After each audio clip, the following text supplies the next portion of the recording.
Hello நண்பர்களே, இன்னைக்கு நம்ம டைம் பாஸில் சிக்கன் ஸ்னிட்சல்ஸ் எப்படி செய்கிறதுன்னு சொல்கிறேன்.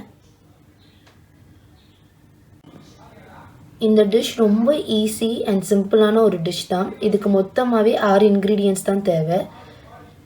நான் 1 கிலோ சிக்கன் எடுத்திருக்கேன், பிரெஸ்ட் பீஸ் எடுத்திருக்கேன், ஸ்கின்லெஸ் அண்ட் போன்லெஸ் எடுத்து இதை இந்த மாதிரி ஷேப்பில் வெட்டி வச்சுருக்கேன்.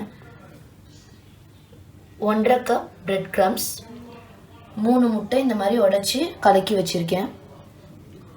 1.5 கப் மைதா மாவு, 3 டீஸ்பூன் மிளகுத்தூள் எடுத்திருக்கேன். கூடவே உப்பு ஆட் பண்ணியிருக்கேன். தேவையான அளவு உப்பு போட்டு கலந்து வச்சுக்கோங்க. முதல்ல நம்ம கலந்து வச்சுருக்க மிளகு உப்பை வந்து சிக்கன் மேலே தூவிக்கலாம்.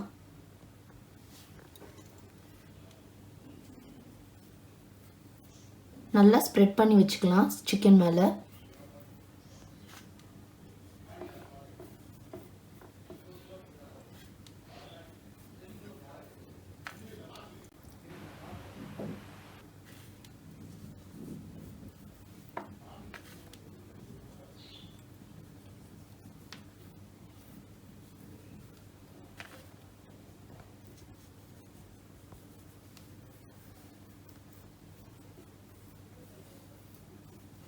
இப்போ நல்லா சிக்கன் மேலே ஸ்ப்ரெட் பண்ணியாச்சு. இப்போது அந்த சிக்கனை எடுத்து மைதா மாவில் டிப் பண்ணிக்கலாம். போட்டு நல்லா ஸ்ப்ரெட் பண்ணிக்கலாம் மைதா மாவோட.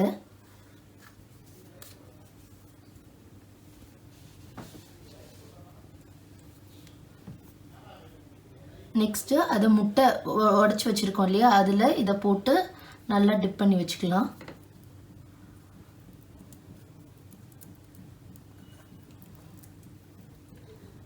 லாஸ்ட் ஸ்டெப், இதை வந்து பிரெட் க்ரம்ஸ் வச்சுருக்கோம் இல்லையா, அதோட நல்லா போட்டு வச்சுக்கலாம்.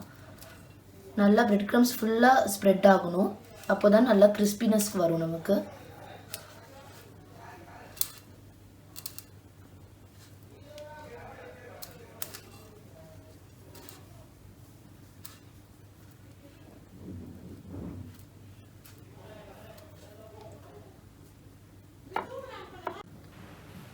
அவ்வளோதான், இது ரொம்ப சிம்பிள். இதே மாதிரி மற்ற சிக்கனுக்கும் நம்ம ஸ்ப்ரெட் பண்ணி போட்டுக்கலாம்.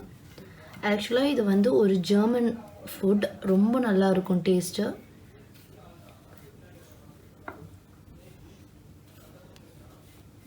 மொத்தமாகவே இது செய்கிறதுக்கும் நமக்கு ஒரு 5 to 10 minutes தான் ஆகும்.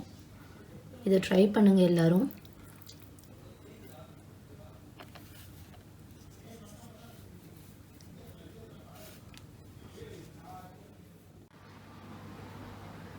அவ்வளோதான், நம்ம இப்போ மொத்த சிக்கனுக்கும் அந்த மாதிரி போட்டாச்சு. முடிஞ்சது இது, அவ்வளோதான். இதை இப்போ எண்ணெயில் போட்டு ஃப்ரை பண்ணிட்டா இந்த டிஷ் கம்ப்ளீட் ஆகிடும். சப்போஸ் உங்களுக்கு பிரெட் க்ரம்ஸ் எப்படி செய்கிறதுன்னு தெரியலன்னா நான் டிஸ்கிரிப்ஷனில் கொடுத்துருக்கேன் எப்படி செய்யணுன்ட்டு, பார்த்துக்கோங்க. இப்போது நம்ம பண்ணி வச்சுருக்க சிக்கனை பொரிச்சு எடுத்துடலாம். ஒரு பேனில் எண்ணெய் ஊற்றிக்கலாம்.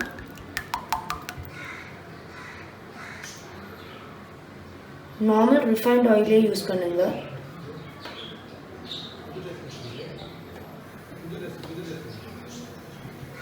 எண்ணெய் நல்லா கொதிச்சோடனே நம்ம ஃப்ரை பண்ணிடலாம். எண்ணெய் நல்லா சூடாயிடுச்சு, இப்போ நம்ம பொரிக்கலாம்.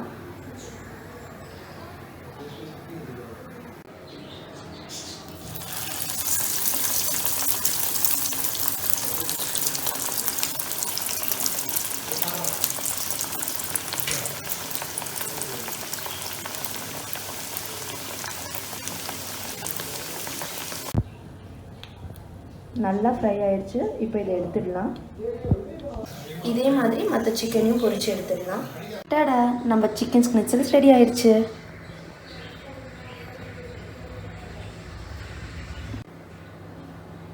இந்த சிக்கன் ஸ்னிட்சல்ஸோட நீங்கள் ஏதாச்சும் வீட்டில் அன்றைக்கி கிரேவி எதாவது பண்ணியிருந்தீங்கன்னா அதை ஊற்றி சாப்பிட்டிங்கன்னா ரொம்ப நல்லாயிருக்கும். அப்படி இல்லைன்னா மசிச்ச உருளைக்கிழங்கு வச்சு சாப்பிட்டா இன்னும் ரொம்ப நல்லாயிருக்கும்.